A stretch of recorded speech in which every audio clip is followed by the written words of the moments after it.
Okay, and let me switch back over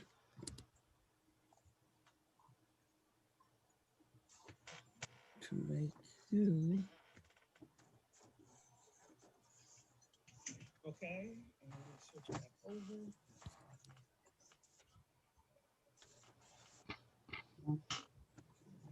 Mhm.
That the way I keep the rhyme, someone call me a poet. Form steady flowing, growing, showing sights and sound. Caught in the groove, in fantasia I'm found. Many tripped and tore upon the rhymes they soared to an infinite height, to the realm of the hardcore. Here we go, off I take ya, dip trip, lip fantasia.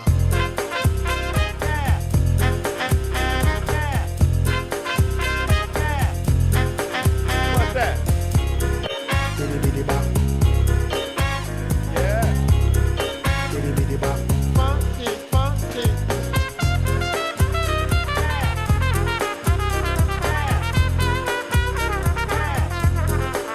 What's that?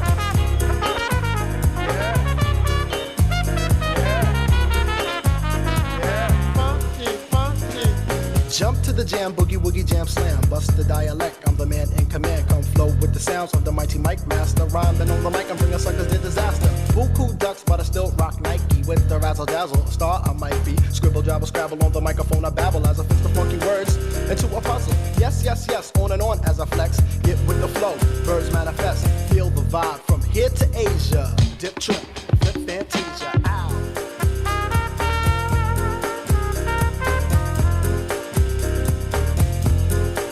What's that?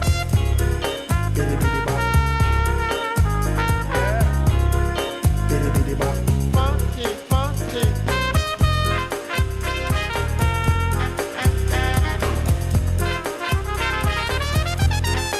What's that? Bitty bitty bop. Yeah. Bitty bitty bop. Funky, funky.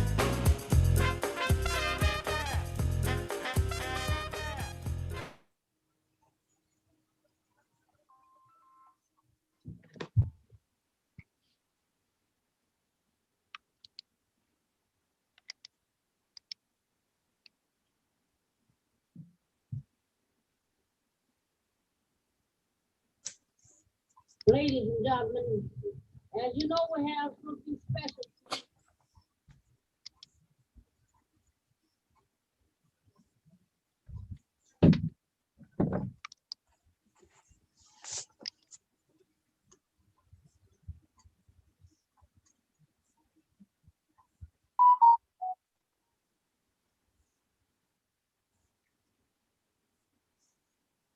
You're on.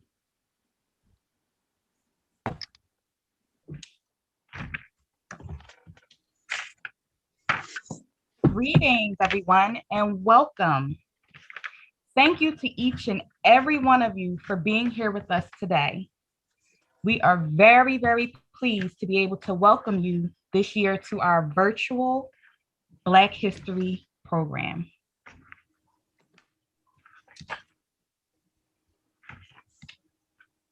We welcome that you can leave any questions in our chat as we are going through our program. This year's program is our annual Black History Month celebration event, Preserving the Black Family, Knowing the Past to Shape the Future. As we go through our program this morning, we will have Lift Every Voice by Kia Ham. We will have our Purpose and Overview by Sister Tamika Domino. And we will also have our guest poet, Kalila Campfield.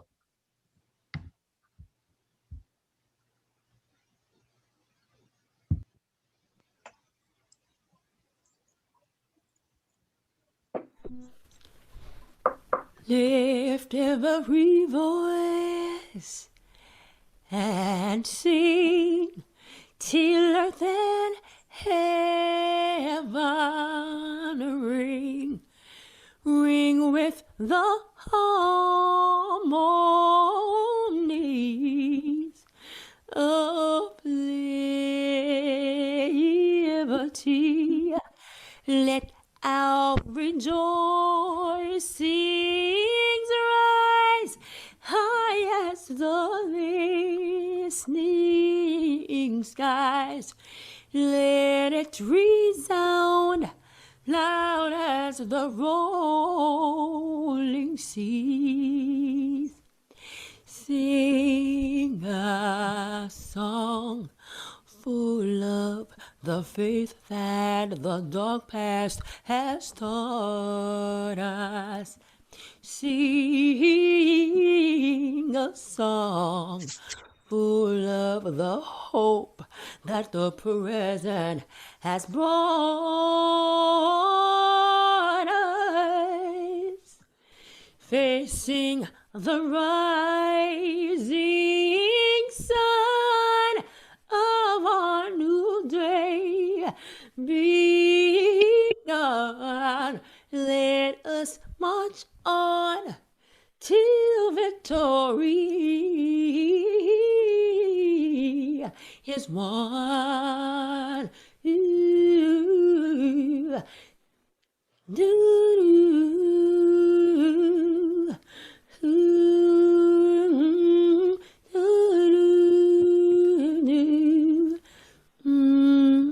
Do-do. Do-do.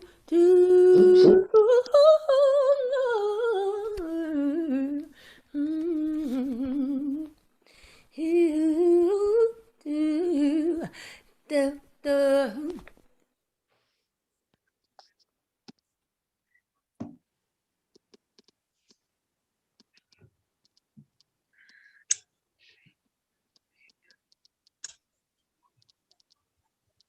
Thank you, Kia. Again, welcome and thank you for joining us for our annual Black History celebration, Preserving the Black Family, Knowing the Past to Shape the Future.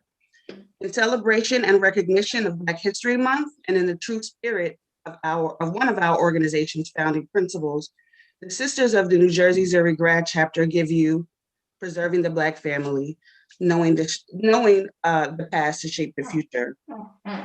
Swing by Swing was founded at Winston-Salem State University in Winston-Salem, North Carolina, at the conclusion of the Civil Rights Movement and the burgeoning of the Black Power movement.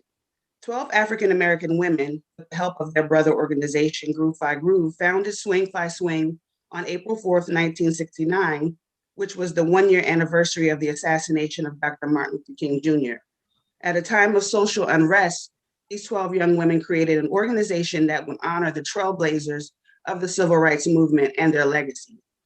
These women dared to be different by creating a fellowship of women committed to meaningful community service, promoting and achieving academic excellence, and strengthening community involvement and engagement through culturally conscious events and activities. The founders of Swing by Swing ignited a flame that influenced thousands of women to follow in their footsteps. Their pioneering spirit continues to burn in the hearts of many sisters, transcending the boundaries of geography, social class, complexion, and religious affiliation.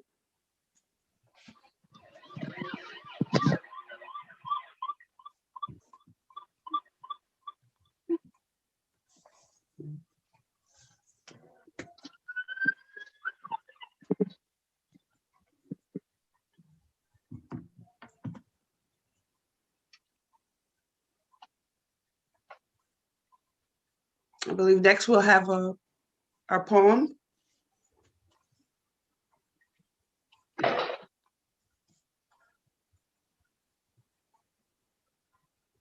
Hola, sisters. Are we ready? Yes.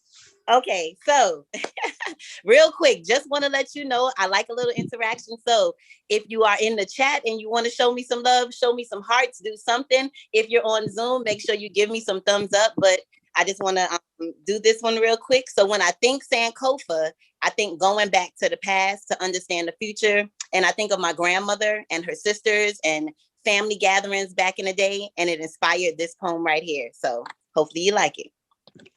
It's called Saddle Shoes. When I wear my saddle shoes, it's more than just because they're cute.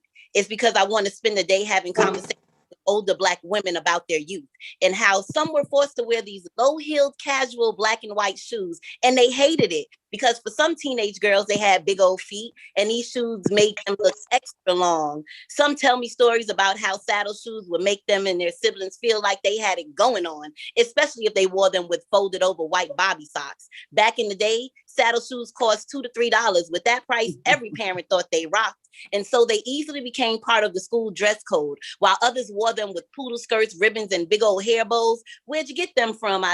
And I'd answer, Payless. And I don't wear them because they're comfortable or cute, but because I know they'll spark a conversation with older Black women about their youth. Saddle shoes make many smile from memories of their mothers and conversations with their brothers. A 1950s or 60s Southern summer, rice with chicken or pork chops that's smothered. Woolworth counter sit-ins, don't buy where you can't work. The inspiration for the Montgomery, Alabama bus boycotts to begin. Saddle shoes tell stories of separate but equal segregation and integration. Saddle shoes tell stories about Martin Luther King Jr.'s dream for the Black nation. Saddle shoes tell stories of the bombing of the 16th Street Baptist Church, where 4 little girls were killed and the Black community experienced the uproar of hurt. Saddle shoes tell stories of Selma and that of a young Emmett Till. Saddle shoes tell the stories of the height of the Black Power movement when swing was started. Saddle shoes tell stories, if you listen, they will speak on Dorothy Dandridge and Harry Belafonte, Eartha Kitt and Sidney Poitier, Red Fox, Ruby Dee, Cicely Tyson and Esther Rolle, Marla Gibbs, Flip Wilson, Sammy Davis Jr. and James Earl Jones.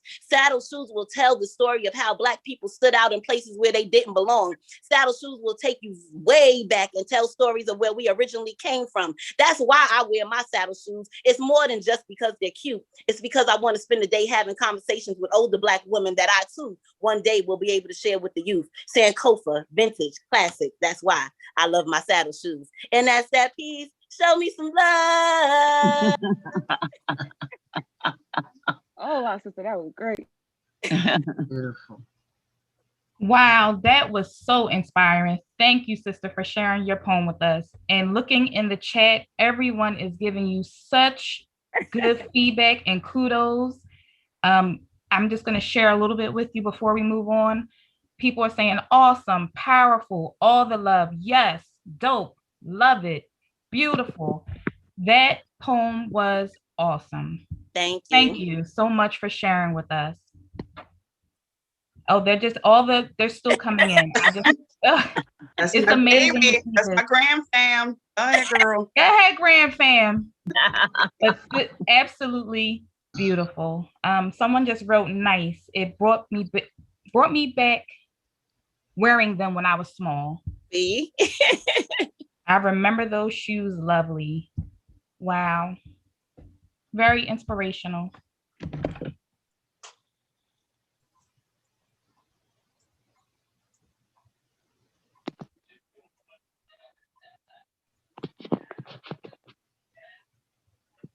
You're muted. You're muted.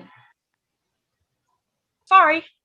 The next part of our program, we are going to discuss our Her Story panel.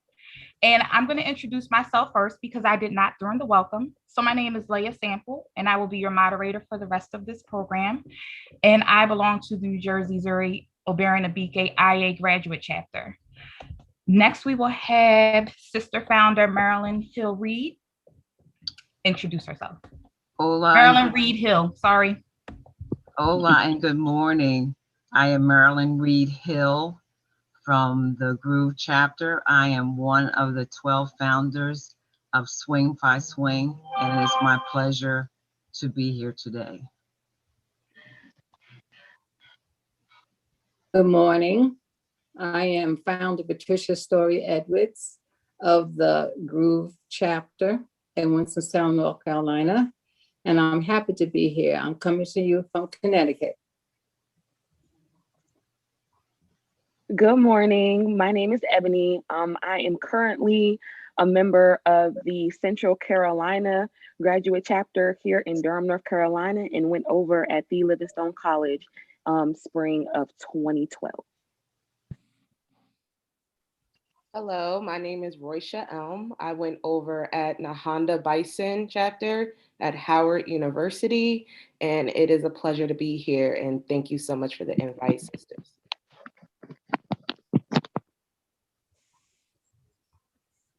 So I want to first say that if anyone has any questions that they have, you can please put it in the chat as we have our discussion, and we will talk about them throughout our program.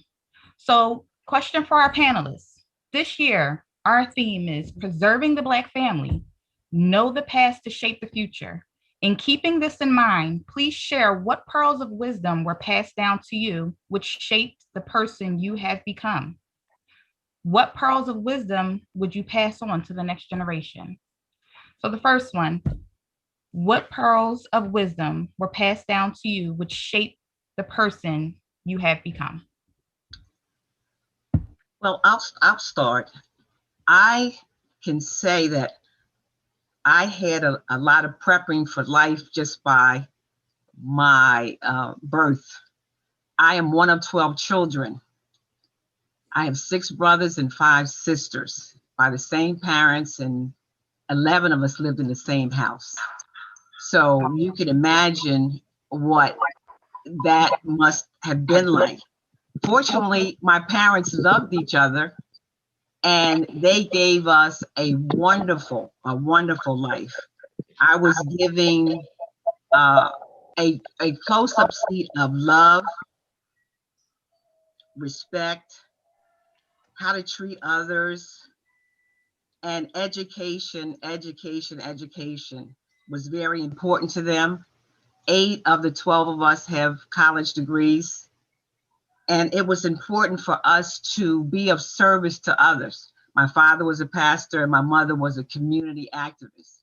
So serving others was just part of who you were. And no ifs, ands, or buts about it. If someone asks you to do something, you do it. Oh my gosh. Well, I don't see it. So what do I do?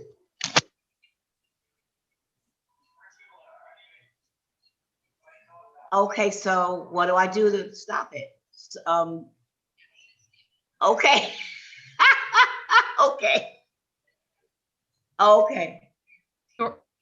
Okay, I didn't know that. All right. Thank you. Sister Founder Patricia. Okay. My story is almost like Marilyn's, but my mother was born in Texas. My father came from Georgia. He was in the Army and they met. So what happened was that neither one of them had been to college to get an education. So they inspired in us to go to college. But there was 3 women that gave me some pearls for life. First was my grandmother. She grounded me in the church and in religion. I spent many weekends with her at her home, walking downtown and everyone respected her, even when we went by the taverns. But she took me to church. And I think that's the reason why now I became a minister. But another thing about my grandmother, she made the best biscuits I ever tasted. The second person was my mom. She told me that sometimes you have to make compromises when you don't want to. But then she always said that always tell the truth, because it would always come on top rather than a lie. And the last one was my adopted mom. Her husband was the first teacher, Black teacher at the Coast Guard Academy in New London, Connecticut. And she was an educator. She demonstrated to me that I could do anything that I wanted to do. It called for determination and the willpower. All three of those women pushed me to go to North Carolina, to Winston-Salem State University, to get out of my comfort zone, and made me the person that I am today. And I appreciate every one of them. Thank you, Sister Founder Patricia. Sister Founder Marilyn, did you have anything else you wanted to add from your conversation? Well, I don't know where I was cut off, but that's okay. We can hear it again. You can hear it again. Well, I was just simply saying that, I was from a large family and how important that was for teamwork and service to others, and how important education was to my parents, that they insisted that we go to college, and the first 8 did go and get a degree. And I am very appreciative of that, and how the community was one where we served each other. Service was about looking out for each other. Those who didn't have, those who did have, you came together. So that's basically what I was saying about what was given to me. The fact that I was born in a family of 12 children, you had to learn service, cooperation, teamwork, you had to get in there and do what you had to do and be productive. So I am grateful for the life that was given to me by my parents. Thank you. Thank you. Sister Roisha? My beads of wisdom, of course, came from my mother. It's something she's always said to me and my sister, is that we're a minority because we're a woman, we're a minority because we're a Black woman, and we're a minority because of the way we were raised in our character. So character has been stressed to us all of our lives, and just being a strong, independent woman, not just independent meaning you can do your own things, but an independent thinker as well. That if you need to go against the grain to get something done and make your own path, then you have to step up, be strong, be courageous, and follow your dreams and your aspirations.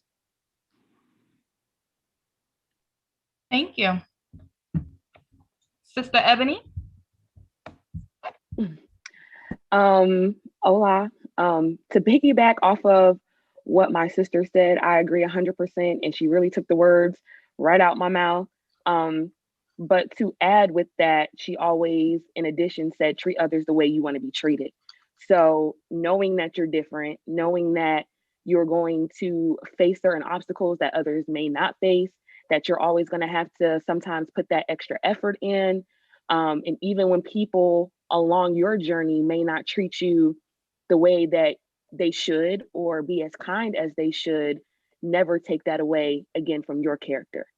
Because what you do is always going to stand out versus how someone else has always treated you.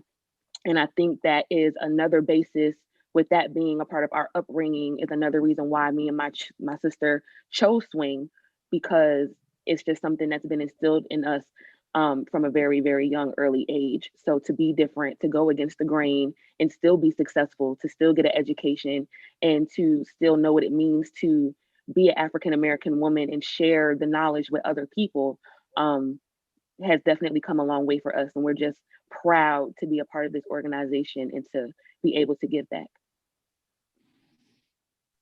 Thank you. Sister Founder Marilyn, what pearls of wisdom would you pass on to the next generation? I would pass on self-love, how important it is for you to take care of yourself. We often talk about loving others, but it's more importantly for you to love. The more that you love yourself, the more that you have to give. And very little was said to me about self-love. We have the outer man taken care of as far as our hair, our nails, our clothes. But what about the total package of our mental, physical, and emotional health? And I think that's so important, especially our mental health. And we're hearing a lot about that during the COVID. I think our physical health is important. If someone had talked to me when I was a teenager about how important it is not to eat a whole bag of potato chips, I probably would have taken that into consideration. Drink more water. There are a lot of simple things that we can do. If we're eating a whole bag now, cut it down to a half a bag. You don't have to just detox overnight, but there's so many things that we can do for ourselves. I look at how we are at risk because of diabetes and heart failure, and it's a lot of things in our community that could have been prevented and can be prevented, by the way, because of what we eat. So I think that's important. Also, have your own health journal. Know your BMI, know what you weigh, know what your blood pressure is. Don't wait to go to your doctor. Keep your own records. I would also pass on financial literacy. It's important to be able to know how to save, where to invest, and that type of thing. I was not privy to that until I got older. And meditation would be the last gift I would give to those. That's so important, to meditate and to take a deep look inside yourself and center yourself so you can be more productive, not only to yourself, but to others. Because the more whole you are, the more you can give to others. Thank you, Sister Founder Marilyn. Sister Founder Patricia, what pearls of wisdom would you pass on to the next generation? Okay, Sister Founder Marilyn almost said everything that we all want to say, but there's two things I need to say. Coming through my life, where I am today, if I needed some pearls from someone, it would be about communication and love.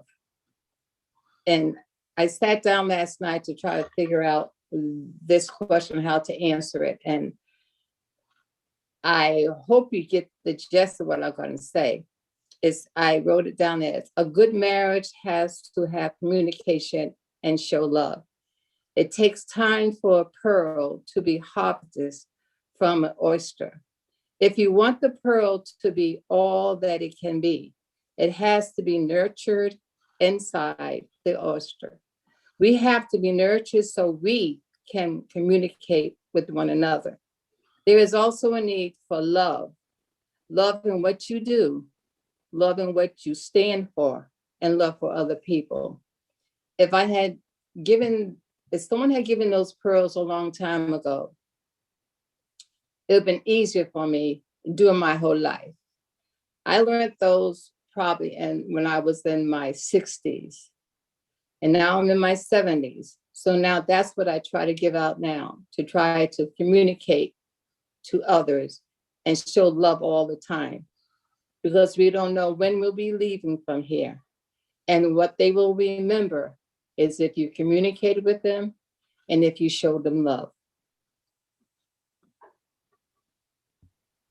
Thank you, Sister Founder Patricia. Sister Roisha, what pearls of wisdom would you pass on to the next generation? I just like to say Sister Founders did an amazing job. You almost touched upon a lot of things. But one thing that I would speak on is about generational trauma. It has a little bit to do with mental health, but I think talking, counseling those things, because we come into this world and some people might say you come with a clean slate, but you come with the traumas of your mother, your father, and those things are put on you when you're raised into an adult. And I know that our Black community has a stigma on counseling and working through these traumas. And if we want to build a stronger community, a stronger Black community with the members of our community, we have to address the things that are bothering us and our mothers and our fathers. Those things also have to be addressed, because then those traumas get put on to the next generation. And I think the stigma just needs to be addressed. And I think people have to step up, be courageous, and just talk about the things that are bothering you. Because, you know, going back to what Sister Founder said, your physical health can also be affected by your mental stability. So just mental health, again, we're in a time where it's so important, and so many people in our Black community is being affected by not stepping up and getting treated for the things that back in the day would be taboo and be a stigma. But we just have to show support that this is an important topic to get through, and as a community that we all can be there for each other. You're not, you know, crazy or dumb for going to counseling. If that is what you need to, you know, mind, body, and spirit to be cleansed of whatever trauma and things in your life that are bothering you.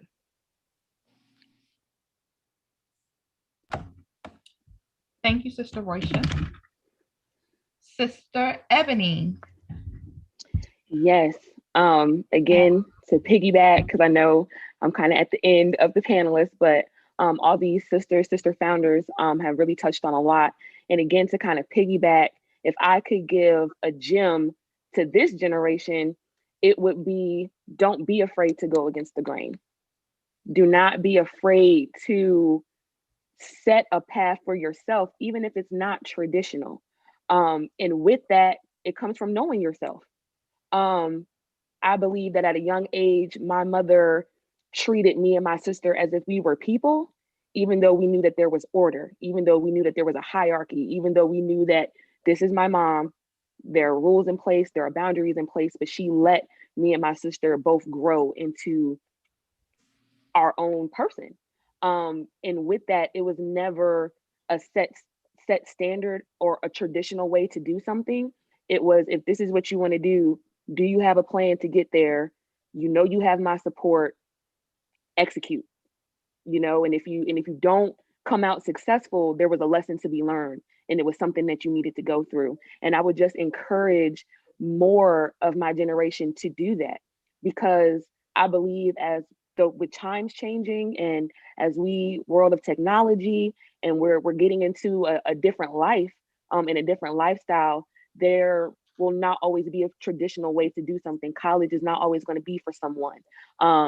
You know, the traditional, you know, having a family, having kids, I feel as though everything starts from within.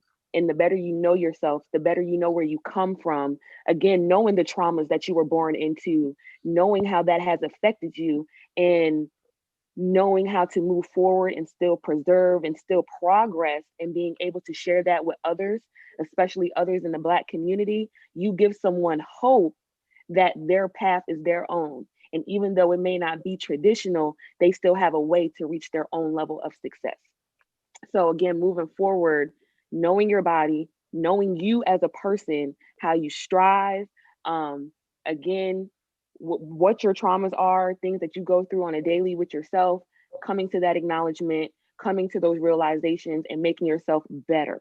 When you know yourself, when you know the environment that you are in, you better adapt to the world. And it's not really you adapting to the world, it's the world adapting to you, because this is your life.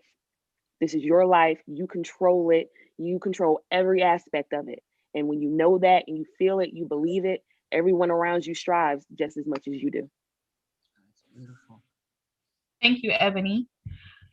Sister Founder Marilyn, there is a question in the chat. I don't want it to get lost, so I'm going to ask you now. And this question is from Linda, and it says, for Sister Founder, did any of your other siblings join a fraternity or sorority? That's the first part. And the second part is, did joining Swing by Swing make you even stronger? Yes, I have a brother who joined a fraternity, and joining Swing by Swing has absolutely made me stronger. And I get even stronger as I'm aging when I see the new blood that's coming into it. It's just so amazing to see the attraction to swing still growing after 50 years. And when I see these dynamite sisters like the sisters on our panel today, I'm so proud of them, who are lawyers, who are still giving back to the community. They find time to serve. I think it's awesome. And I was going to piggyback off of Ebony about, you know, traumas in life, and how when you're given a lemon, make lemonade out of it. You know, I look at Stacey Abrams down there in Georgia, how they stole that election from her, and look at the power that it gave to her. Instead of her just, you know, turning in on herself and going somewhere and be depressed and drink it away or smoke it away or whatever, look what she did, you know. And now she's known, she was already known nationally, but in much more in a deeper context where she's changed history because of an injustice done to her. And injustices will be done to you, but it's how do you handle them? You know, that will make you stronger. We all have challenges in life. We all have a backstory. And it's important for us to just channel and be the best we can be, because you don't know what people are going through. That's why we hear about the Black on Black violence and the violence everywhere. It's heartbreaking because we don't know. We do something very small to the person and then they take out a gun and it's boom. We don't know what's going on within them internally. So it's important to be strong. And yes, Swing by Swing has definitely made me a stronger person. And I thought I was strong coming from such a family of 2 leaders and, you know, 11 siblings, but being around the challenges of life and strong women, it's just amazing. And I love Swing by Swing. I love Zuri, and I thank them for bringing this topic to the table today and preserving the family, preserving the Black family is so important. So I know I opened a lot of windows there, Leah, but it's back over to you. No, you did. And I was going to pretty much ask the same question to Sister Founder Patricia. Did joining Swing by Swing make you stronger? When we got together to formulate the founders, I was a senior. And what took place there, I brought back with me to Connecticut. We went over in 1969, and that was the year that I graduated from Winston-Salem State University. What made it stronger for me is that not only did my parents take me to Winston-Salem, drop me off, I'm coming from the North, I knew no one at the college. I had my father's cousin lived in the city. I basically stayed by myself on the campus, had a few friends. And then when I was approached by one of my founder sisters, it made me strong. It made me a part of a family that I would be proud of. All of the other AKAs and Zetas, I was not looking for something like that. I was looking for people who would accept me as I was. not what they wanted me to be. So it made me stronger. And that when I came back home, not knowing why I was doing it, I got into doing community work all the time. That's all I did was community work besides working. And once they found me, because I was lost, and then I got back with them, I said, oh, this is why I was doing all that, because it was bedded in my soul and in my spirit. So that I took from Winston-Salem that made me stronger, stayed with me the rest of my life until they found me again. Yes, it made me stronger. And I thank my parents for sending me there, because if they hadn't sent me there, I would probably not be a swing today. Thank you, Sister Founder. And you said something that I'm sure has resonated with a lot of people. And it said, you know, accept me as I am, not as what you wanted me to be. And I think in our society, that's huge, because there's so many things that are out there that are against people, and they want them to conform to who they want them to be. And for you to have that instilled in you and grow stronger, knowing that you are who you are and this is who I am, and people are going to accept me for that, is huge. To piggyback off of that, how do you think we can help instill that same type of knowledge to our younger generation? You talking to me? Yes. Okay. Or if there's any other sister that wants to jump in and answer that question, you know, go ahead. I will give you the question that I was going to answer for something else. The knowledge, say that one more time, the question. How can we pass that same type of mindset or knowledge to our younger generation? Well, we have to, you can't get stuck on the naysayers, because you know who you are. We know what we're made of. We are beautiful Black women with elegance and shades of different pigment. We are educated and we are intelligent women with a purpose. So we have to put that in the front first. Just know who you are, what you stand for. You are beautiful, no matter if you're big, small, little, dark skin, light skin, you are a human being. And once you put that in front of you, you should be able to be all right. Don't put it in the back. Don't give up what you know you are. Thank you. Sister Ebony, I'm going to come to you.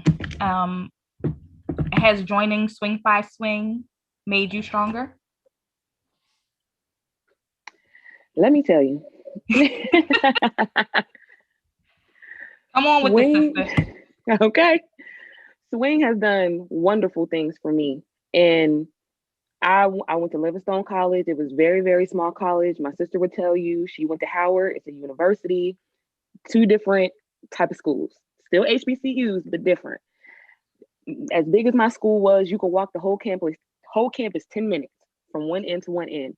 And because my GPA was great, because I was in a whole lot of activities, because, you know, I had a great following, everybody knew me, even though I kept to myself. As far as Divine 9 went, on paper, I looked great. Oh, she's involved. She has the grades. She knows faculty. She's what we need. Like, she would make us look good. But it wasn't, you know, what makes her unique to benefit us. You know, it was, we can take her and make her what we want her to be, going off of what Sister Founder said. But it wasn't, oh, well, let's take the qualities that she already has to make us better, to strive. And when I came upon Swing, immediately the acceptance and the love and the knowing themselves, where they come from, what the organization was built off of, the foundation, it was the confidence and the strength and in the little of numbers that took my breath away.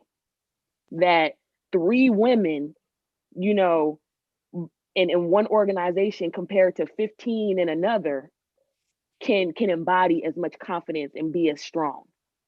And I just feel with the principles and the morals that I grew up with my mother and my grandmother, I felt at home. And again, I've never met a sister. I've never met a swing, and never is a strong word. I've never met a swing that I did not like. Never met a swing that I couldn't talk to. Never met a swing that I was just, you know, we do not vibe. And I've been a swing this year going on 9 years. Going on 9 years. So when you know who you are and you know where you come from, whether it's you by yourself against an entire army, you will not fold. You won't fold, you won't give up because you know who you are. And when you know, there's no way for you to be unsure.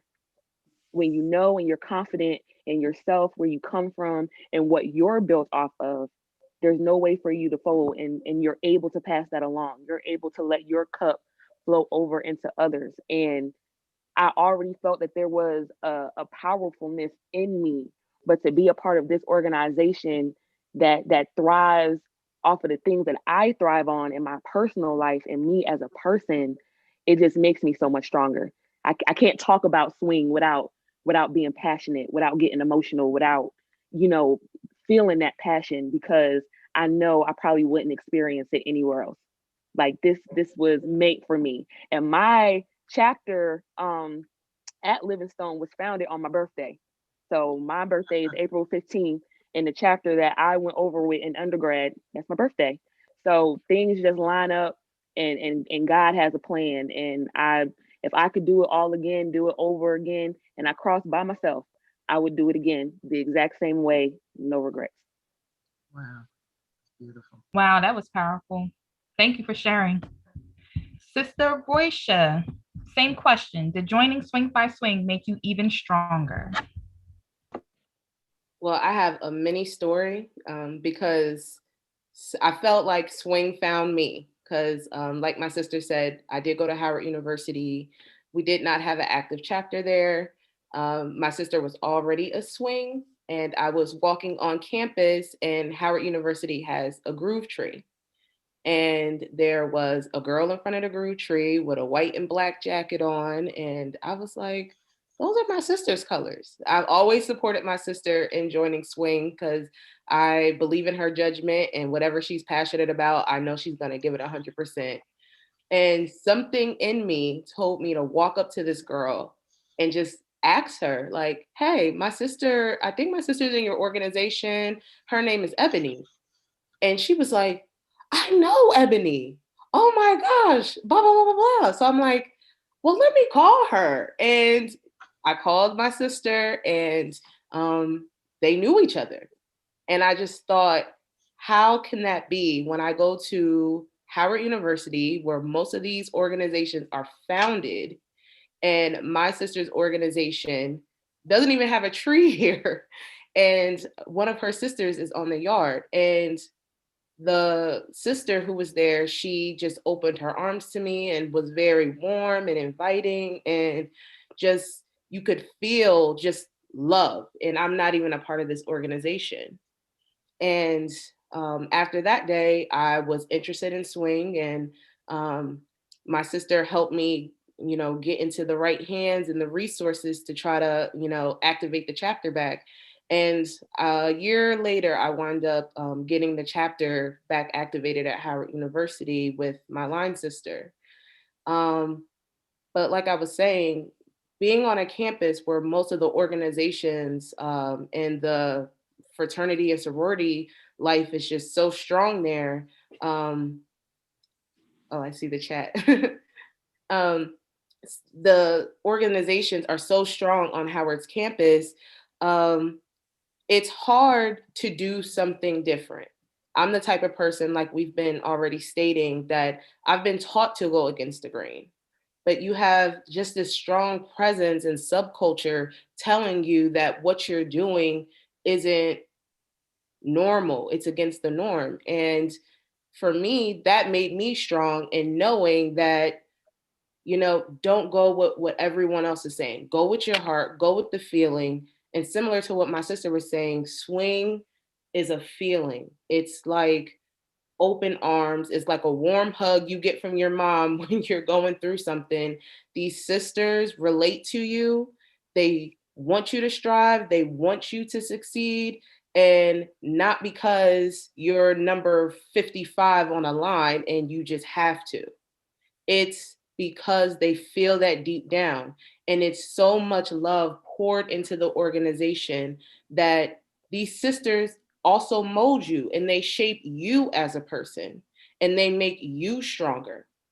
And it just comes from such a genuine place that's why these sisters come back. That's why there's an attraction. It's kind of hypnotic a little bit. You just come to this organization and you just get filled with love. And then you overpour that love into the organization and into the sisters. And it makes you a stronger person in doing that. So swing. And I joined my senior year as well, just as, Sister Founder founded the organization, but I joined my senior year and I wish I could have had that experience earlier on in my college career because just it helped me so much in my, my college life and, beyond that. And it's definitely made me into a stronger sister. Definitely gave me another sense of community and sisterhood and love.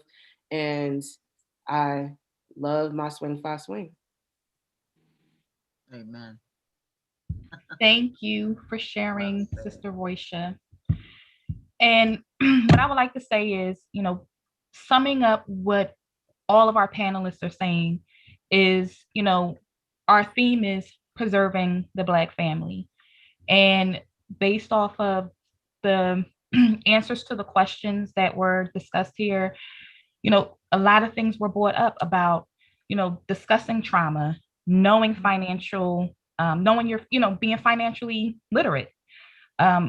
It's okay to be who you are and to pass on those gems, to pass on the pearls of knowledge that we may have experienced so that our next generation will be prepared to experience the same thing, but know ways that they can persevere through it. This panel has been absolutely awesome. Awesome. And I want to thank each and every one of you for all of your responses. I'm looking at the chat and I can see a lot of people are commenting, powerful, positive messages. Amen. Yes. Everyone has been, in the chat and it is blowing up right now. I can't keep up. So is there anything that any of our panelists want to add before we move on?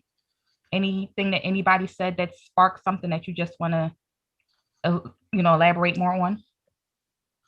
I wasn't sure if you were going to get to a sister. Just something really, really quick. One of the questions that was posed to the panel is what do I believe our generation is doing now differently to preserve the Black family? And again, and I'm gonna share my age with y'all because this is a safe space. I'm about to be 29 in April.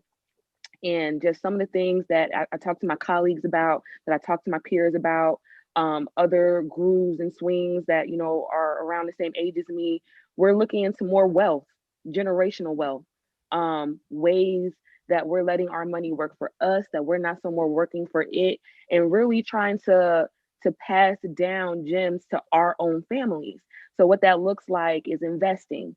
As Sister Founder said, what that looks like is purchasing land, purchasing property. And I was just talking to my little sister about this. By the time we're 40, we all should have money saved to buy us some land, buy some acres of land, and build some communities on there. It may sound cliche, but 40 is still young. We can have some wealth. We can have some money to our name. We have to talk about it. Yes. If you don't talk about it, you don't brainstorm about it, you don't come together with a group of individuals who you trust, who you know, who have the same mindset as you. Don't try to get Uncle Joe from around the way to come and try to invest if you know Uncle Joe ain't serious. Okay. You need people who you know who have this mindset and who want something to pass down to their children as well. And it's a conversation that I really feel our generation is doing, starting a business. I know this celebrity, her son just turned 2 and he has a business, he has his own book. As a birthday gift to her 2-year-old son, she gave him a business. Wow. And it's a book. She wrote a book for him. Wow. And it's sold out in a day. Wow. So something just as small as that, it doesn't even take a lot of time. It just really takes for you to sit down, get your thoughts together, where you want to be, and a life plan. My mama always said people do not plan to fail, they fail to plan. Mm-hmm. You need a plan. And if you have a plan, you have a better way to execute it. And I just feel that's what I see in my generation, and I'm proud. And I feel we need to expand on that, especially in my generation, spreading that to the younger generation. Let that be a gem. As we're learning and as we're coming about ourselves and how we can build generational wealth, once we learn that, once we get a system, pass that down to the generation underneath us. Thank you, Sister Ebony. And we're going to actually have a Q&A a little bit later on so we can ask and answer some more questions. So next, we're going to move on to our theatrical dance by Sister Mitzi Hightower Teal.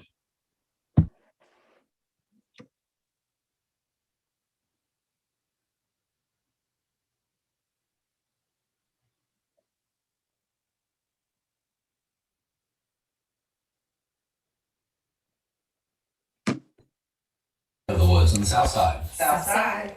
Yeah. He's an artist. He's a singer. He's my friend. And he's performing a special medley of The Day Women Took Over and Glory. Please welcome Common. Our last election, we just had a lot of women get elected. Imagine if we had more women in power. This is the day women took over. No longer over your shoulder, do you have to look over? Imagine, war's not over. Mothers get medals for being courageous soldiers. On dollars, it's Michelle Obama, Oprah, and Rosa. Becoming is part of the culture. The day women took over, let it continue. Now women get paid as much as men do. Dr. Angelo looking from heaven's window, telling young girls phenomenal woman is in you. Body is a temple, men don't pray. Mother Earth songs around you saying it's okay.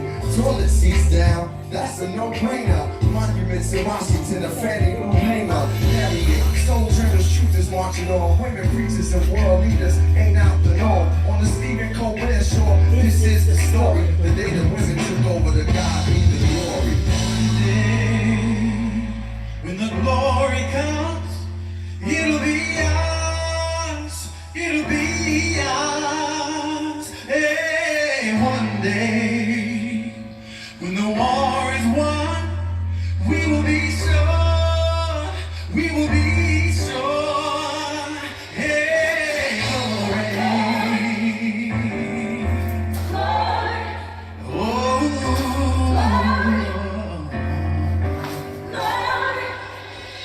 Hands to the heavens, no man, no weapon formed against just glory is destined. Every day women and men become legends. Sins that go against our skin become blessings. The movement is a rhythm to us. Freedom is like religion to us. Justice is juxtaposition in us. Justice for all, just ain't specific enough. One son died, his spirit is revisiting us. True and living in us. Resistance is us. That's why Rosa sat on the bus. That's why we walk through Ferguson with our hands up. When it go down, we woman and man up. They say stay down, and we stand up. Shots we on the ground, the camera panned up. King pointed to the mountaintop, and we ran up. Now the war isn't over.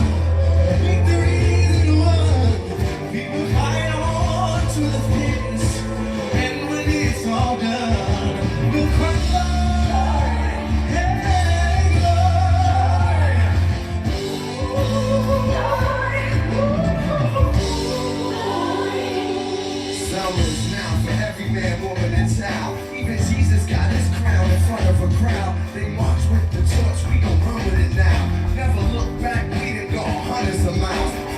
rose, heroes to become a hero. Facing the League of Justice, his power was the people.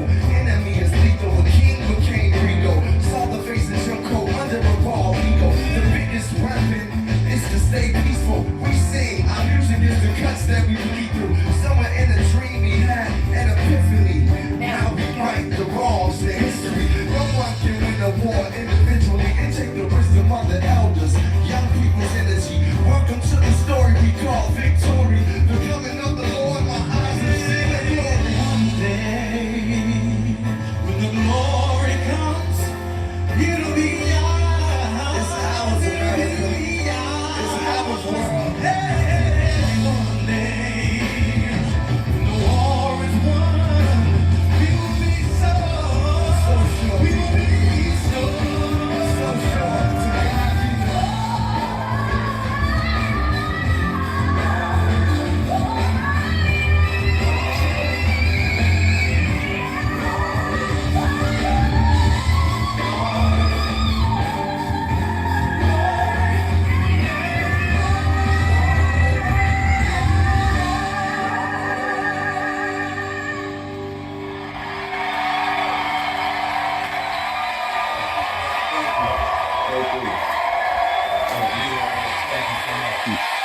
Common, everybody, we'll be right back.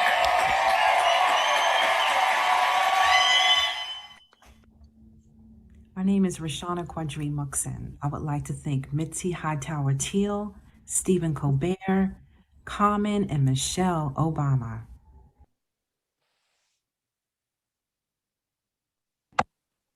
Wow, what an awesome, awesome, awesome performance done by Sister Mitzi. And I was looking at the chat, and again, so many responses. Awesome, beautiful, do it. Awesome. That's all we can say. Mitzi, you did a fantastic job. Thank you. Next, I'm going to introduce our keynote speaker, Dr. Clarence Glover. Give me 1 second. Dr. Glover is a public scholar, pastor, and civil rights activist committed to Reverend Dr. Martin Luther King Jr.'s philosophy of nonviolent social change. As a pastor and professor, Dr. Glover's legacy in nonviolent civil rights activism spans more than 40 years. While chairman of the Dallas NAACP Police Community Relations Committee, Professor Glover was responsible for changing the Dallas Police Department's deadly force policy from property over life to life over property, thereby saving hundreds of lives. He also assisted in revising the Dallas Police Department's affirmative action policy and was among the first multicultural education trainers for the Dallas Police Department in the 1980s. In 1987, together with Ms. Rosa Parks and others, he testified before the congressional hearing convening by Congressman John Conyers on police abuse in the African American community. I welcome you, Dr. Clarence Glover.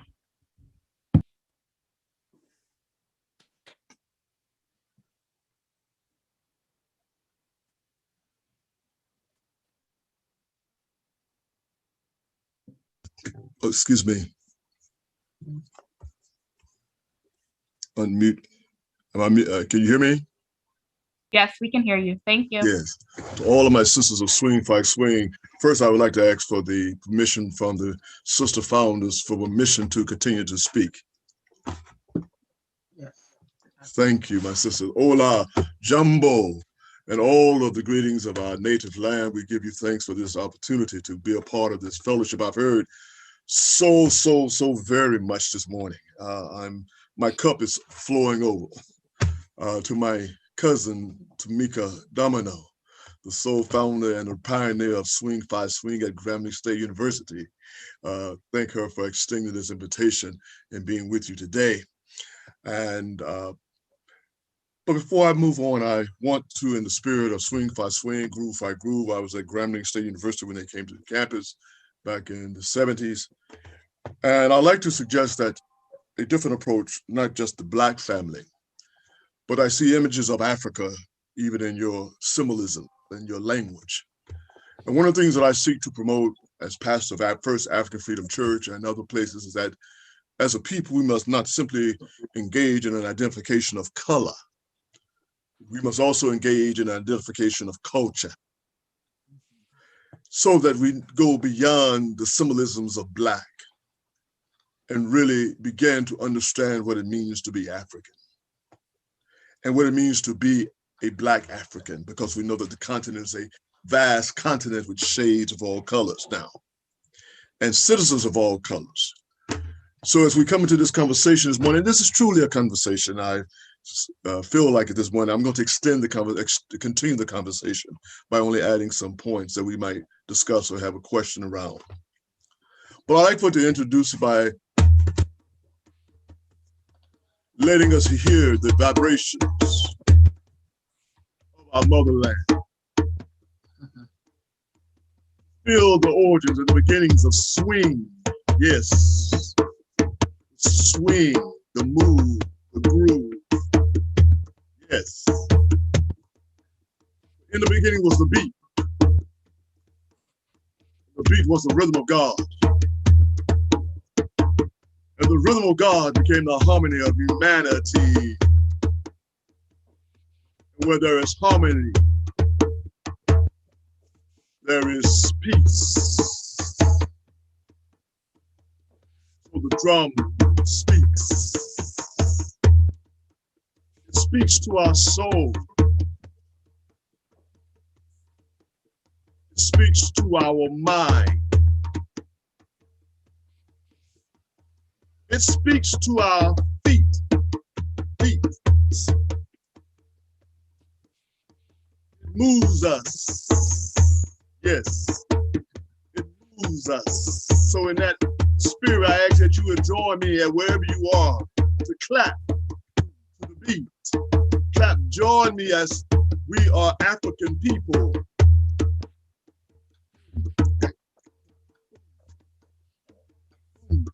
The beat booms. The rhythm of the beat. Feeling the beat, spirit of mind and body and soul. Moving through a melanized universe. A dark, deep place where life emerges. We are the drum.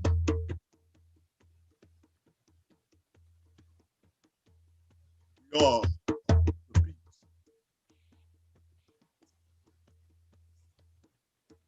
We are the groove.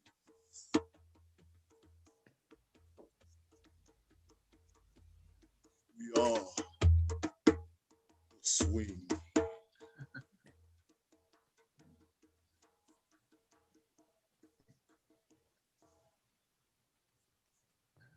Beautiful. To return to the theme today of the African family. This month I have chosen to use as my theme, E Pluribus Unum, the African family and the American dream. E Pluribus Unum. And for those who may not know of this term, it's a Latin phrase, which is found on the symbol of the American seal that was established by the founding fathers of European descent of George Washington, Thomas Jefferson, and Benjamin Franklin. It simply means out of many comes one. Out of many comes one, E Pluribus Unum. And in the founding of our country, we must understand that as we talk about America, we must speak about America just as they speak about the New England states. I often ask people when I hear about the term the New England Patriots, I'd ask my friends and those who are sports enthusiasts, of which I'm not, I don't spend time watching football, but I ask them, where is New England? I know where the Dallas Cowboys reside. I know where Atlanta Hawks, I know where the Seattle Hawks, I know where the Buffalo Bills, all and so forth, but where's New England? What state is New England in?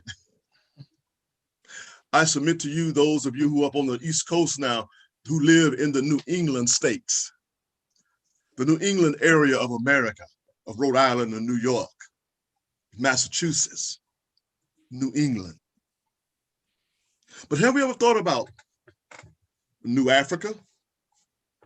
Where is the home of the African people who were brought here to America from the motherland?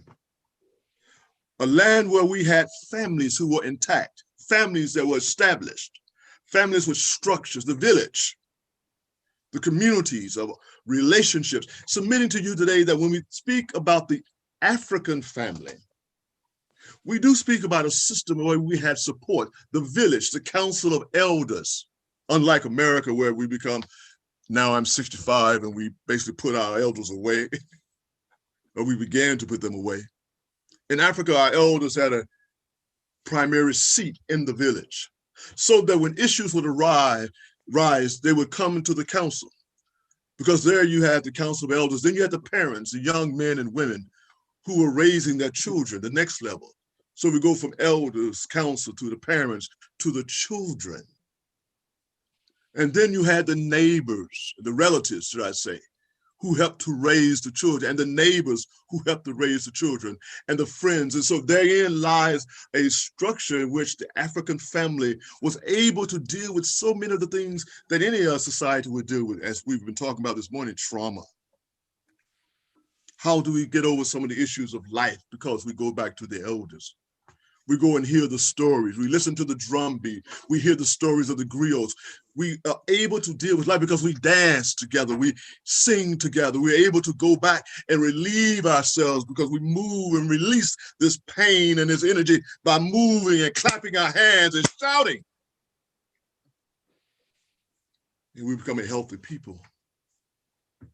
We become a whole people because our village embraces us. We often hear that when we came to America that we lost that. I hear so often over my years as a pastor that we have no culture. That is very, very, very untrue. Because you see, you cannot destroy culture. Culture is like electricity. You can only transfer it or transform it. We transferred and transformed our culture. Yes, we did.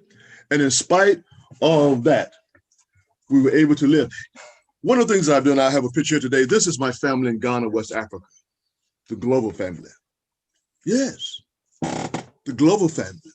You see, because what we have not been told, that particularly after the Civil War, so many African families repatriated, went back to Africa, particularly to Liberia. This is one of the goals of President Lincoln. He wanted to send everybody back, but they did establish Liberia. Yes. And there are many African families, the Tolberts, the Johnsons, the Taylors, the Glovers, and others went back to Liberia. Well, I knew that story in my family, and some of you may have that same story, but have never explored it. Like in the book, in Roots, here again is where our elders come in. Have you sat down with the elders? Have you heard the stories? Do you know where your land is? Do you know who your great-great-grandparents are? Tamika and I, we come from a similar legacy of family. And so I pull things here, I bring things out because this is what today is about. Grandma Elizabeth Thomas and our family out of slavery. Do we know this is her daughter and her husband? Do you have the pictures in your home? Have you told the stories where the land is? Do you know what they do, what they did back then? Do you know the story of cotton in the South? Because that's where New Africa is. Yes, I submit to you. Virginia, South Carolina, Georgia, Mississippi, where many of the African men and women who were brought here in shackled, in chains from Ghana, West Africa, to pick the cotton. But before they came here, they were master cotton spinners and weavers. You see, you must understand, my ladies, my sisters, is that Sankofa does mean that you go back and fetch the past. You go back and fetch the egg, that as you move forward, you go back and fetch what you left behind. What did we leave behind? that is what we must go and fetch. So in our short time today, I teach this all the time. The cotton is my metaphor. Go back and fetch it. Why? Because it is the gold. It is the magic. Just as we would hear the stories in Ghana of Anansi the spider. The spider? Yes. Just like in Greek mythology, we had a mythology too. The Anansi the spider. And as the elders would tell the stories to the children, he would sit there, and the elder would sit there, and they were men and women. And so they would tell about how Anansi would give to his people a secret. And what was the secret? The secret was how to spin their cotton into thread, like Anansi would spin his web. Yes, and the children would watch with anticipation as the elders spin this cotton.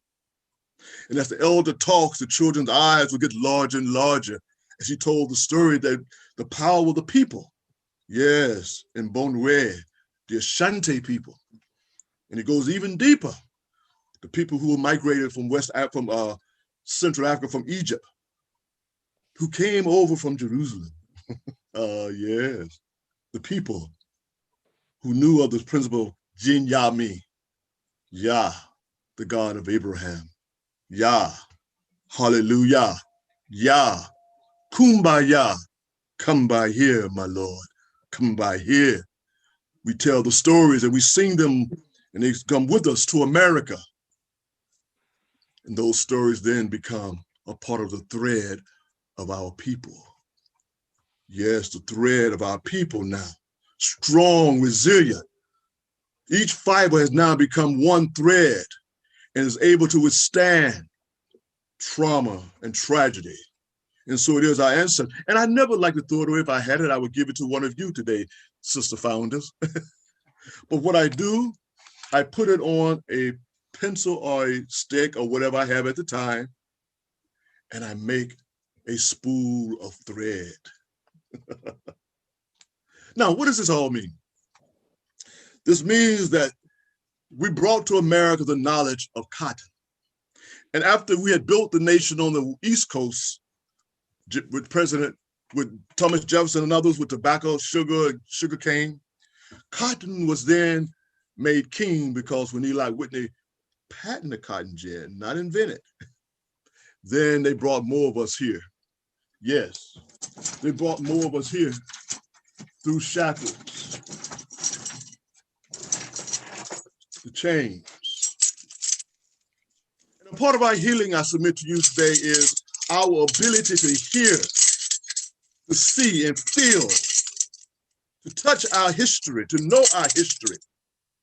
And as I move and let people hear and touch these shackles, the shackles of the slavery ship here, where the legs are put in between here, and they would lie as sardines under the ship, or the shackles that they would walk with as they were put on auction blocks to be sold. We come in contact with our emotions. We feel the pain. We see the past. And yet, in the midst of all of this, they would sing. They would release themselves. And through their songs and through their music, they were able to create a new ethos of liberation that gave birth to a new generation of our grandparents and great-grandparents. Yes, these men and women who will become our legacy. But we must come to know who they are. You see, they gave to us their labor as they separated the cotton and began to sell the cotton. But yet out of them came our families. You see, a bale of cotton is 500 pounds, ladies, 500 pounds. Here I'm standing next to a bale of cotton, 500 pounds. We picked it, the families. I'm talking about the families the women and men who would wear these cotton sacks, as Tamika and I families did in Northwest Louisiana. This long sack, this sack that they would place over their shoulder and pick this cotton. These families I'm speaking of now Women who would bear their children and place them on their bags and drag them through the cotton fields. I'm talking about our families. I'm talking about the families of Mississippi, Alabama, Georgia, the families who went north later on to Chicago, Detroit, who went to New Jersey, who then went to the West. I'm talking about the African families who came out of New Africa. When we know these families, we know their stories. We know the presence of Africa even there.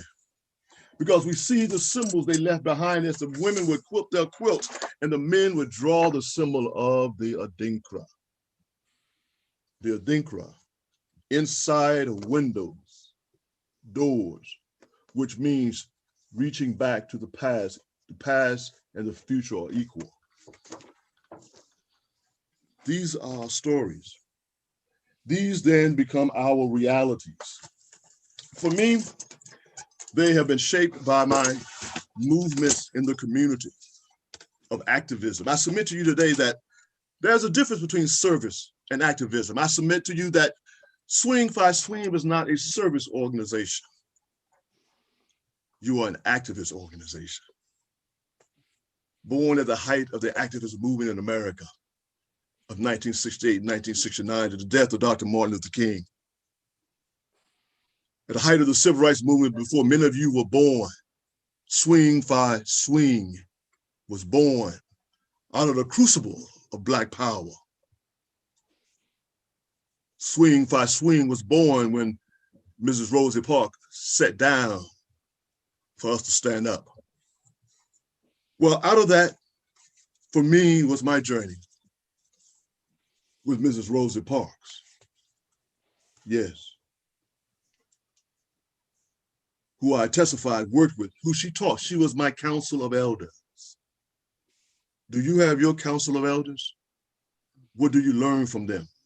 This is how the Black family, the Black community, the Black village continues to grow. Mrs. Coretta Scott King, a part of my council of elders. In 1986, when we did the documentary on Dr. Martin Luther King, and I was a consultant and interviewer, and Mrs. King shared with me so many personal stories about her life with Dr. King, her family, her picking cotton, a journey with Dr. King to become the first lady of civil rights, the Council of Elders. This is the beginning and strength of the African family in America. We must reestablish that council. Because young men and women today are looking, seeking answers. We hear it every day. What do we say to the young people? How do we help the young people? We help them by having a council of elders, men and women whose hair has now turned gray, who can reflect back on the time that I am a Jim Crow survivor. Yes, I am a Jim Crow survivor, 65 years old.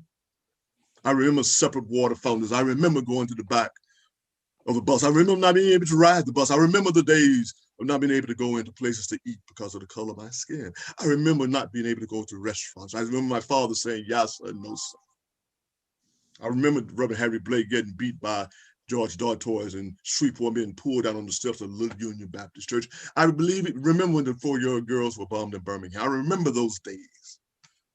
As the Council of Elders, to you, my sister founders, we must tell these stories to our younger generation. They must come to know it through Swing Fi Swing. Not only these in America, but also back in Africa, as I've tried to suggest to you, of a time when we were greater than ever we were here in America. And we have become great in America because we have been great before. And we can be great again. This is the African family. It is not the woman and the man against each other. No, it is the woman and the man together. And I submit to you, as I even heard today, I heard about, yes, the day when women ruled. I heard you say that. But in Africa, when I was there and watched the Ashanti King and Queens, do you know that the Ashanti Hene, the king, is elected by 2 different groups of individuals? First, the men teach the boys how to be warriors, how to protect, how to gather food, how to build houses and cut trees. Must be very strong physically. But he's not selected king only because of the selection by the men. The women, who are the queen mothers, must make the final decision. For he must not only be hard, but he must have the compassion of a woman, the wisdom of a woman, and the ability to work with families. So as I close this morning with you today, I submit to you that we must think about, as you have groove and swing. In America, it is the African man and the African woman together who will strengthen the African family again. It is not an either-or principle like in European culture. It is the principle of both and as an African culture. It is the rhythm of the family. It is the ability of Ubuntu, Harambe, to not be the crab mentality as we think, but rather the pushing up mentality as is reflected in our art of ebony that shows us that we push each other up. We must create a new paradigm of thought and thinking for the African family. I know that the African woman has suffered much, as well as the African man, but we must come together and communicate our common struggles together to create our common future. And so as we come today, I submit to you that e pluribus unum, out of one comes the many, the African family in America, and the American dream. And I close with you the words of Dr. Martin Luther King, Jr. When he said, America is essentially a dream. It is a dream of a land where men and women where men of all colors and all creeds can live together as brothers. But the essence of this dream is summed up in these words. We hold these truths to be self-evident, that all men are created equal and endowed by their creator with certain inalienable rights. And among them are life, liberty, and the pursuit of happiness. But ever since the founding fathers dreamed the dream, America has suffered from what psychiatrists call a schizophrenic personality, tragically divided against itself, that while on one hand, it proclaims life, liberty, and justice, it on the other hand practices the very opposite of its proclamation. In other words, America has engaged in an act of illicit intercourse with injustice. My. In the midst of all that we experience today, over the years in America, I believe to you today that the African family, the African man and the African woman are now, as Dr. King said, we must seek to come together to redeem the soul of America and to heal our planet and to heal our land. It's my prayer that out of swing today, we might have a conversation just as you joined, as you created years ago, my sister founders had a dream. I have a dream. I have a dream that out of this conversation can come new seeds. They can impregnate new men, new women, and new societies and new cultures with a new understanding of who we are, and create a new family and a new tomorrow and a new people. Thank you.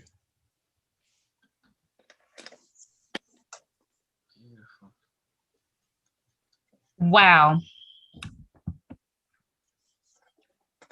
I'm full of emotion.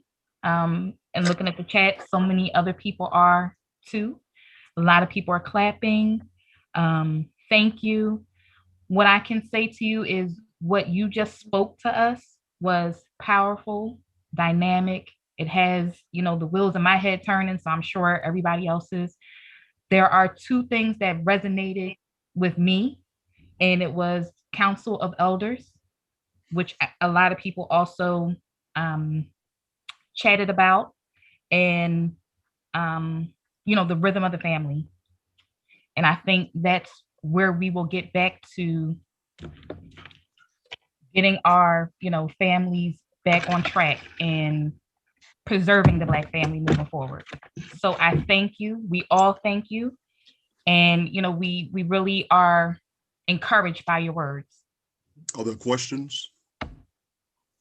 I'm looking in the chat, but I do have a question for you. Give me 1 second.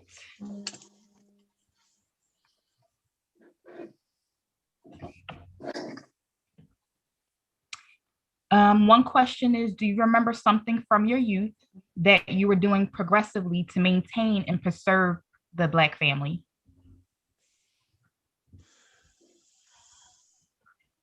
From my youth, I was born, matter of fact, I have my birth certificate here, just so happened. And my birth certificate states that I was born in Shreveport, but my mother lived in Dixie.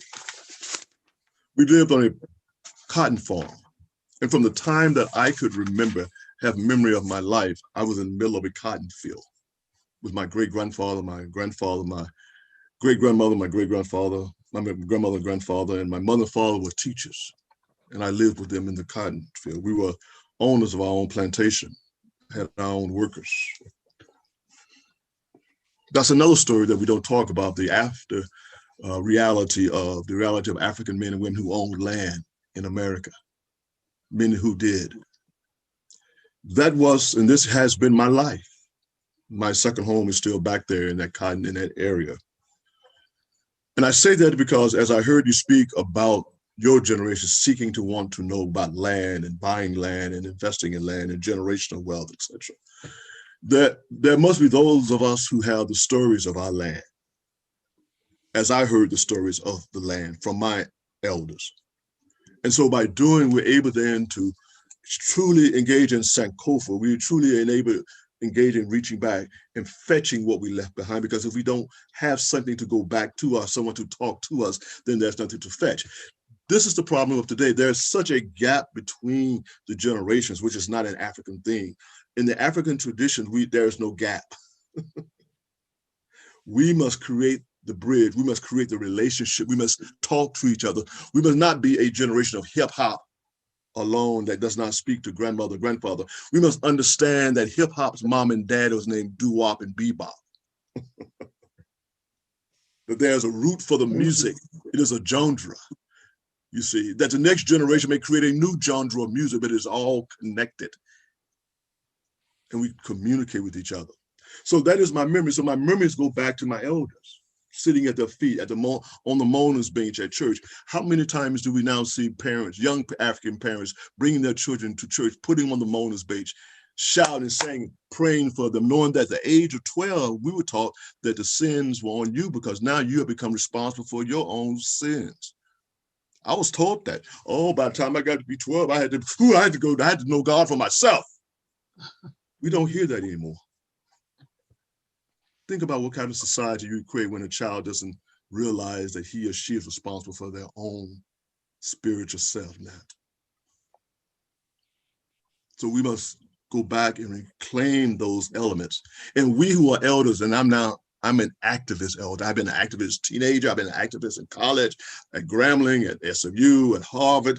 Now I'm an activist elder. I would not sit down. I would not move back. We must stand up to our young men and women and speak boldly to them so they would know who they are. Amen to that. I have two questions for you that are in the chat. One question is from Stellene Howard. Would Mr. Glover suggest the ancestry sites or DNA sites that are out where you can learn about your elders? Well, she says there's sites. There's so many sites out there. You know, of course, Alex Haley started his journey, but you first begin not with the sites, you begin with the stories. Go back. If you don't know who your great-great-grandparents were, all of you need to find that, because in theory, your organization is wonderful, but what about in content? Do all of you know where your plantation is? Most of us who are Africans in America, not the immigrants who came later, but the Africans who are here, who came through slavery, do you know where they are? You see, the sites can help you get your bloodline and what mixture you are, you know, what DNA goes back to Africa, yes. If you're Hausa, Yoruba, Igbo, you know, are you from West Africa, etc.? Yes. But there are deeper stories in your family's history. Go back to Mississippi, Alabama, Georgia. Go back finding the land that's sitting there waiting for you to buy the land. There was once a lady from Puerto Rico who spoke here for our Black Awakening Conference. And she said something to us very profoundly. She said, many of you are looking to Africa and you want to go back to Africa, Africa, Africa. And she said, go look in your grandmother's backyard. Look in your grandmother's backyard. Look at her pot in the kitchen. Look at your grandfather as he works in the blacksmith shop. That's where you'll find Africa.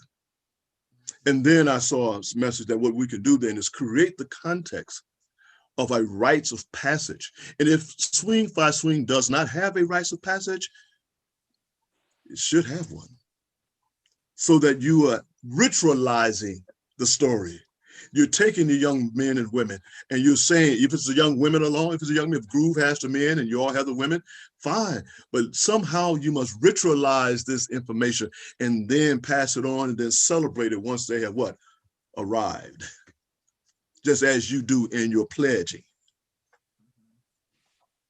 Thank you. I'm gonna actually ask Sister Founder Marilyn and Sister Founder Patricia. Dr. Glover did bring up rites of passage. Is there something you want to speak on about that?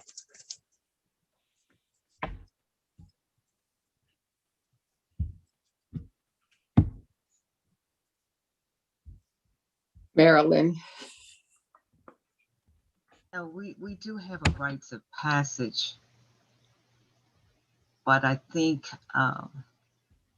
it's not something for public Right. discussion. But I'm so thankful for Dr. Glover and all the insight that he gave us today. So many jewels.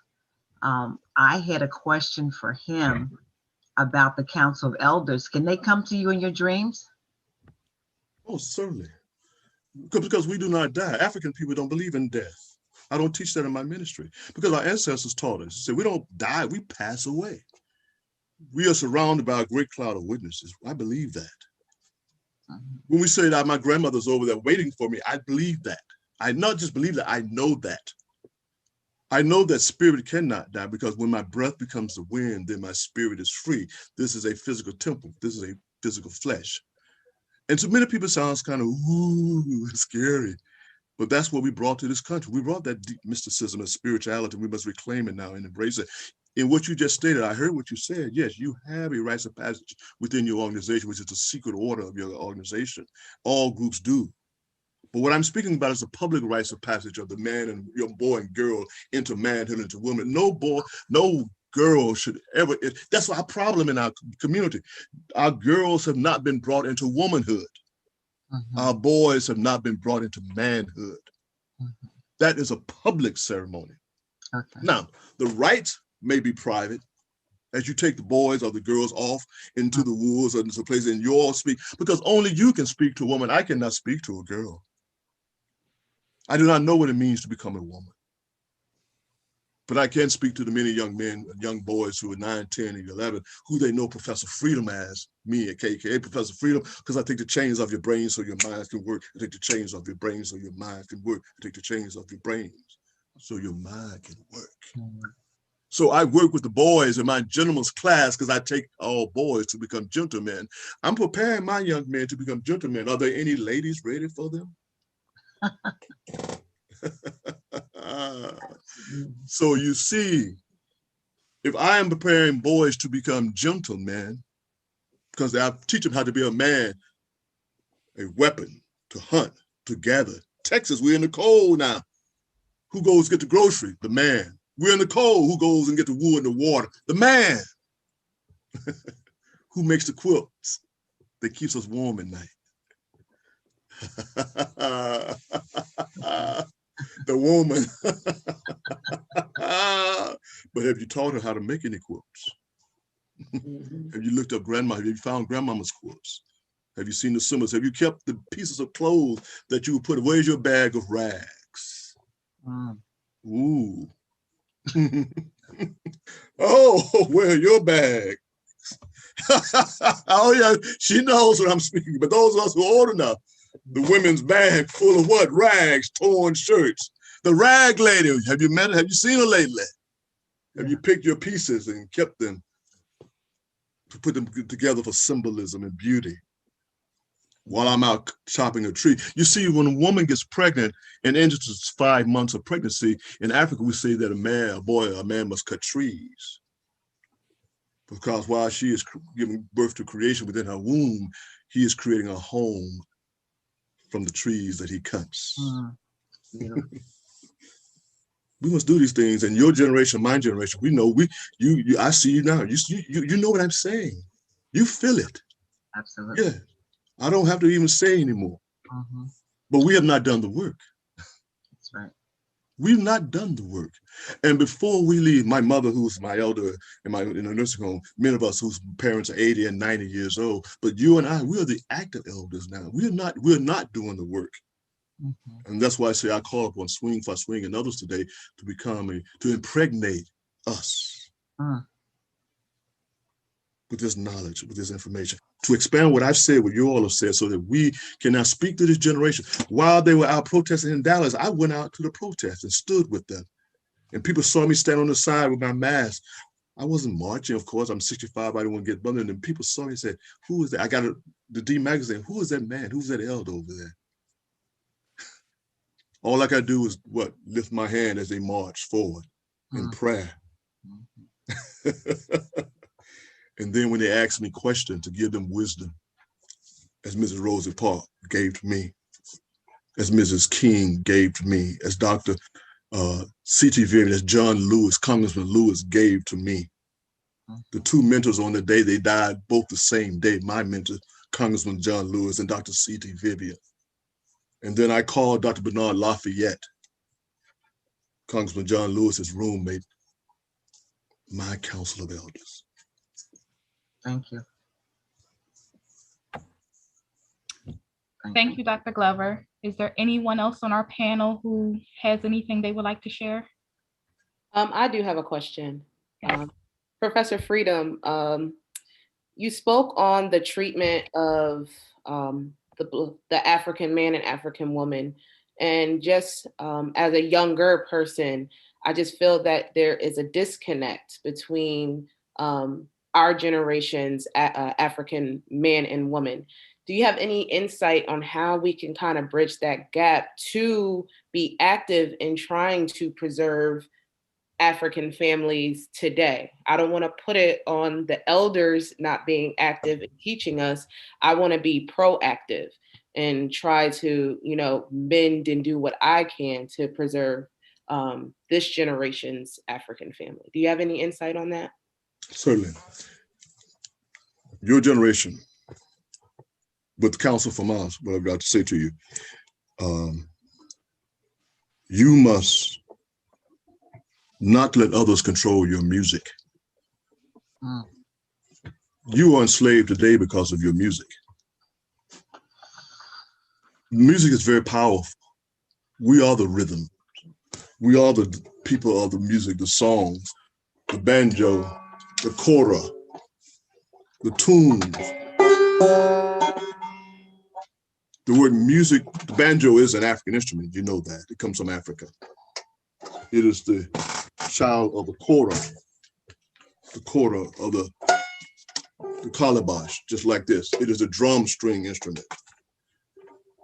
The rhythms of the instrument opens up the consciousness of the mind. The word music comes from the word muse, which means to make think. You can Google all this. I tell students, I love it. Google it. Music to make you think. Before integration, we controlled our music. The same music that mama listened to, I listened to. The same music that daddy listened to, I listened to. We danced to the same music. We danced, we moved to the same groove, you see? Yeah. Mamas and daddies and babies and children. My grandmother taught us how to dance. She danced with us at the house in Memphis, Tennessee. At our family reunions, we moved to the same music. But when they found out that something happened, they took the beat, and we separated also in New York when the rap and all this, when many professional African Americans left the African American community. I didn't believe in integration, I believe in desegregation. We shouldn't have to leave our people, our elders, but we left. And in leaving that void, young men and women found a beat. That's why you got the beat up, the record, the whole thing. And they created a new genre. And in that, they began to use the rap to talk about the pain of the ghetto and the inner city and the hood and so forth. And then crack dropped in, and and then the division between East Coast, West Coast. And you understand what I'm talking about. And the music began to take over, but we didn't own the industry, and we still don't. And the more derogatory the music became, the more popular the entertainers became. The more we talked about, young men talked about the girls, objectified the women, the more the music became popular. So I submit to you today that we, your generation, must look deep into its music because it drives your code. It drives all of us. But you all now are in a position now to be able to talk deeper about the power of the music and the messages that it conveys, that then becomes your realities. Here in Dallas, the young rappers who got shot on Interstate 35 killing each other over music. You see, the gold that is worn, the magazines, everything, but they're not being sold. The clothes that have been sold, but we don't make any other clothes. There's an industry behind it that benefits from all of that. You all must have these deep conversations and began to say, we will not buy into this. Don't give up your music. You see, give up your lyrics, the hateful lyrics. Keep the beats, the rhythms. Just as our ancestors came over on the ships, when John Newton heard him, ooh, ooh, ooh. That's an African chant. Amazing grace, how sweet the sound. That's our melody. You see, we are a people of melanized melodies. I submit today that the great enslavement is on the minds of our young people through the music. In your music, you began to create new songs of love, of relationship. That's what music should do. It should be songs about your history, about your family, songs that help you meditate, songs that heal. And these are the words that must be put, music. But when I give it my young brothers, because I go to the streets, I understand, I listen to it now. Many older folks my generation won't, I know what the words are. I can tell you what your generation is singing about. And what really blew me away was that for a period of time, we saw the boys, male singers, rappers, gangster rappers, going to prison, coming back sagging, sort of. And then I saw the girls just became just as vicious and vile with their language in the music as the two react. And that's what we must get back to. We are reacting tit for tat as African men and women in society rather than coming together. Beautiful. We need to come together. Yes. And not just because he makes a rap about a woman be objectifying, then she makes a rap about him. It's all ugly. Yes. It's all ugly. And I'm as an elder, I will say that it's ugly. And until we as elders say to you, that's ugly music. That's ugly music. That's not our roots. We gotta do better. Yes. Yes. You must do better. There's nothing wrong. Keep the beat. Keep the rhythm. Keep the vibe. Keep the swing. But don't call her a hoe or a bitch. No. Yeah, I said it. Don't call her that. Matter of fact, go with me to the country and I'll show you what a real hoe is. Brother, can you break some land and grow some food in front of my house? I grow collard greens. I have 7 chickens in the backyard, hens, 70 eggs a day, 7 days a week. Come on, brother, I'll give you the hoe. Teach you how to grow some food. Are you feeding your babies? You can make them, but can you raise them? Amen. Amen. Thank you. Thank you. Thank you, Roysha, for asking that question. Thank you. Thank you.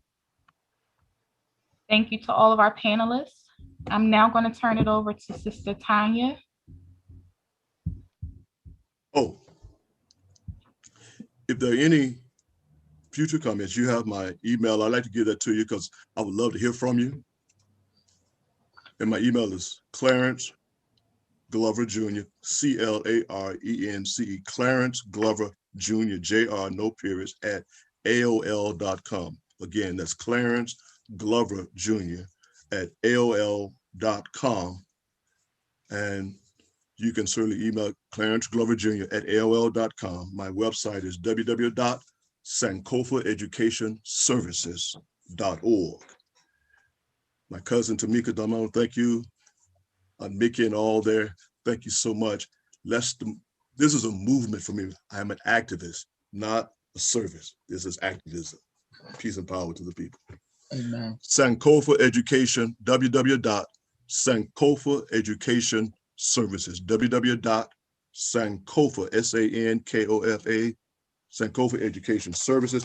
And speaking of magazines, I do have a book called The Night Before Freedom. It's a children's coloring book that helps us to teach about our history. It's a $10 coloring book, but I can tell you more about it. Matter of fact, let me just, if I may, so you understand the context. Like, we all have a story, but we've not put our story into a way. It was the night before freedom when all through the land not an African woman was sleeping, not even an African man.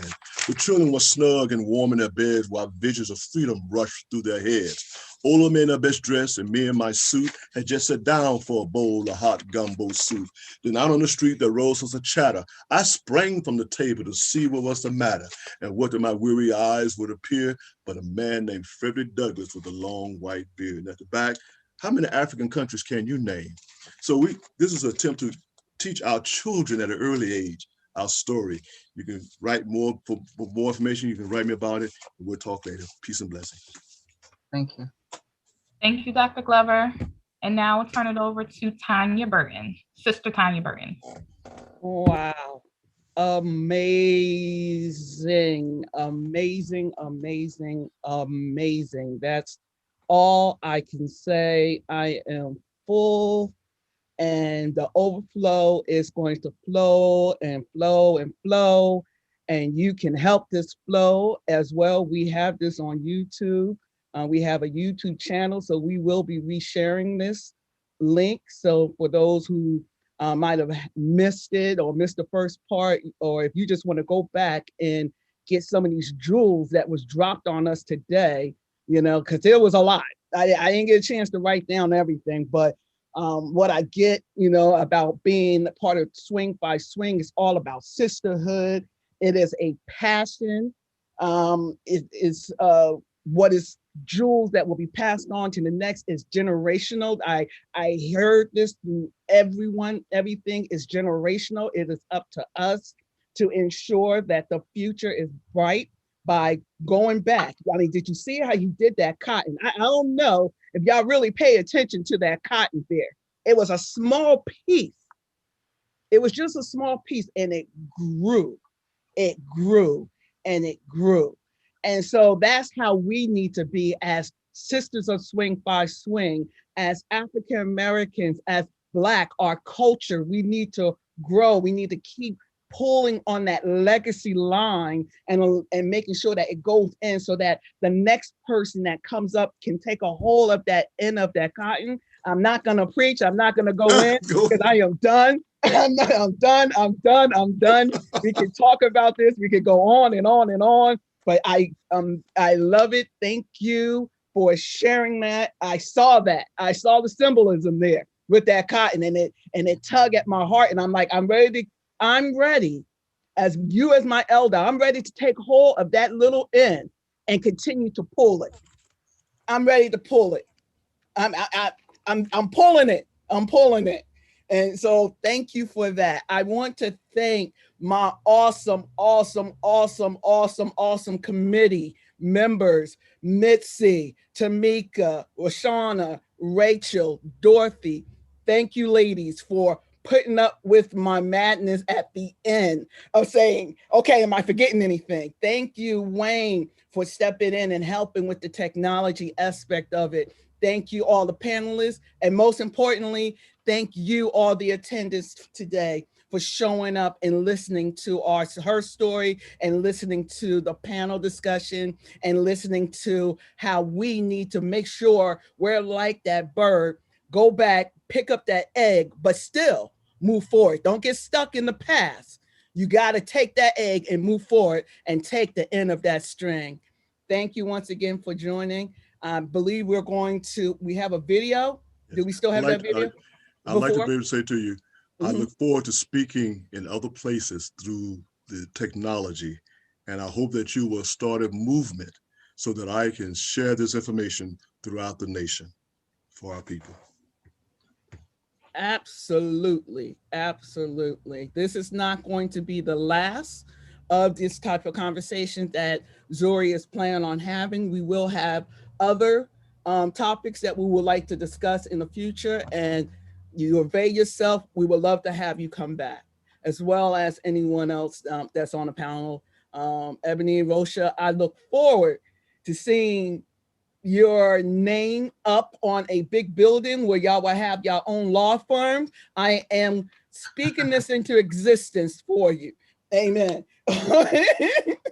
All right. So we're going to go ahead. Thank you, everyone, for joining. We're going to show this video, and I pray that you will be able to share our YouTube link. We will send that out to everybody so that you can share it, and it will be on our YouTube page. Peace and blessings.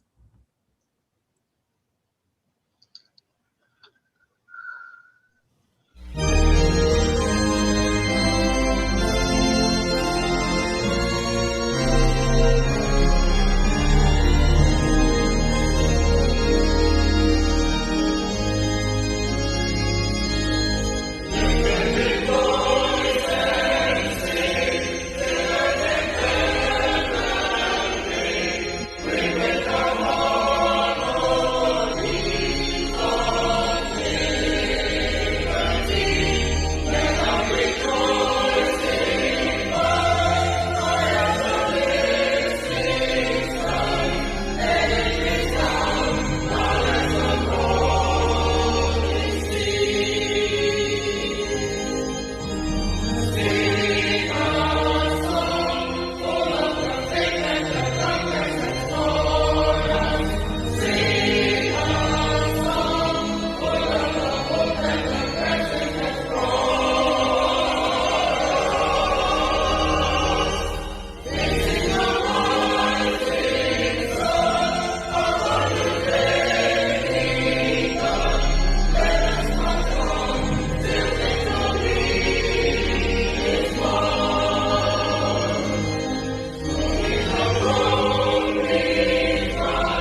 I know this is probably the end of the segment, but if any of us have went through a HBCU, there is no reason why we do not know that song.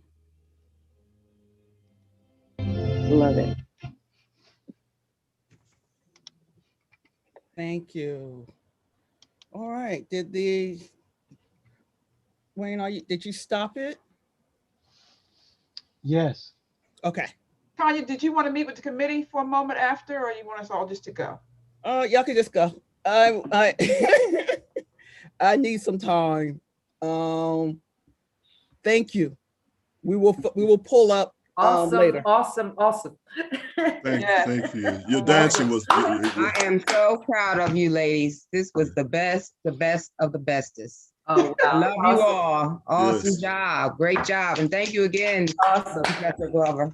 Love Thank her. you. I would just like to ask, this is the beginning of my speaking circuit again. I have been 10 years building my own company, but I would certainly love to ask if you